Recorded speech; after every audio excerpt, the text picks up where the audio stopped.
I make the most amazing roast pork with crackling. And usually I would do pork belly or pork shoulder, but today I'm going to be doing something different. I'm going to be cooking a rack of pork. Now this is the loin. You can see how lean it is. And I've asked my butcher to leave the skin on and score it. Now you can see how dry it is. Now I've allowed this to come to room temperature, so about 1 hour. And I'm going to serve this with some raspberries and rhubarb. Sounds completely weird, but because of the fattiness of the pork, it goes so nicely with fruit. Now to start, I've preheated my oven, 250 degrees, so a really hot oven because we want to get that crackling started. I'm also just going to cut an onion into 8 wedges, and this is almost going to be a bed for our pork to sit on. So we'll just grab our onion and pop it into a tray, just separate them. Now to ensure they don't burn, I'll add some olive oil, a splash of olive oil, just mix that around so they're completely coated, and then pop them in the center. Now while I've got the olive oil in my hand, I'm also going to drizzle some oil over the pork, all the sides. You can see this is a lovely piece of pork. This is about 1.2 kilograms, and I've asked my butcher to also leave the little ribs on because that's fantastic for presentation. So everyone gets a little cutlet and crackling. It's win-win. Now we need to season this with some salt, and we'll grab a generous amount of salt because again, salt is going to help with our crackling, and we'll season on the other side too. So lots of salt. Be generous with it. And then for some fennel. Fennel and pork are best mates, but I'm not going to add the fennel seeds to the skin because we don't want it to burn. This is going to be on the other side, so flesh side, and I'll just add all of those fennel seeds, rub them in. Perfect. Now I'll add a generous amount of freshly cracked pepper.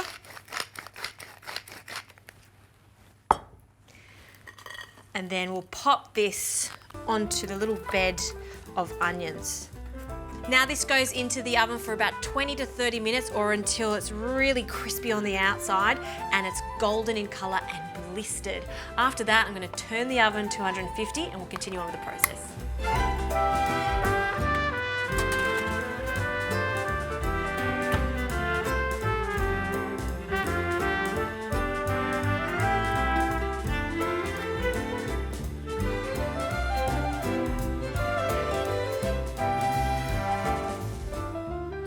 Okay, the first stage of the pork is cooked. How good does that look? Perfect crackling. Music to my ears. But it's not completely cooked yet. This can come out of the tray. Just be careful, it's quite hot. And now we're going to add the rest of the ingredients. Now it's a good idea to use a flame-proof tray because we just want to add some wine and cook off the wine. So we'll add that to our onions. You can see our onions aren't overly cooked because they were resting underneath our pork. Now I'm just going to scrape down the sides of the pan just to deglaze it. Yum, that smells fantastic. Okay, now we can add the rhubarb and the raspberry. It sounds kind of strange with pork, but because rhubarb's quite tart, it's going to really counterbalance the fattiness of the crackling and the fat that's actually in the pork. So 6 centimetre battens, and we'll add our rhubarb stalks. And this will cook down nicely in the oven. And now for the raspberries. This is such a unique way of cooking a sauce like this, but the floral flavour of the raspberries is again going to go quite nicely with our pork. So 1 punnet of fresh raspberries, in they go, and they're going to render some liquid and give this almost a sauce-like finish. Now we're just going to stir them in. Look at the colours. That looks so inviting. We're just going to spread it out. And now I'll return the pork just on top. And now we're going to place this into the oven, 150 degrees. I'm going to cook it for about 30 to 40 minutes.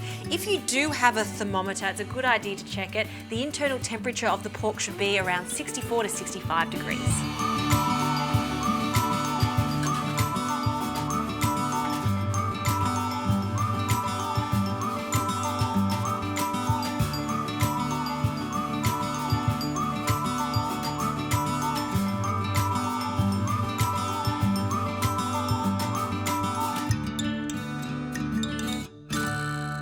This is where everyone should get excited because the pork is ready. We've still got that crispy skin. It's going to be juicy inside.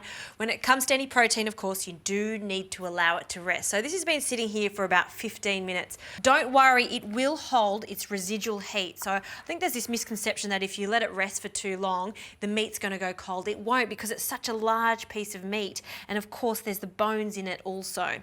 So before I slice the pork, let's make a little bed of our raspberry and rhubarb mixture, including these onions. See how they've held their shape? That's because we cooked them at a low temperature. So we'll add a big spoonful or two onto a plate in the center. Oh, yum. It smells fantastic. Even the raspberries that are so delicate have kept their shape. Now for the pork, I'm going to cut a nice cutlet off.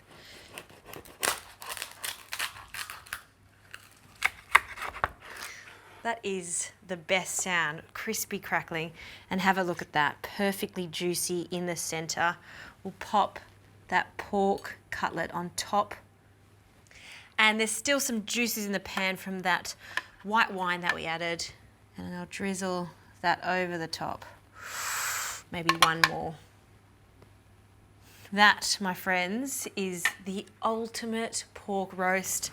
I'm going to have a taste of this, particularly the pork with the rhubarb and raspberries. Let's get a bit of that tender part. Raspberries.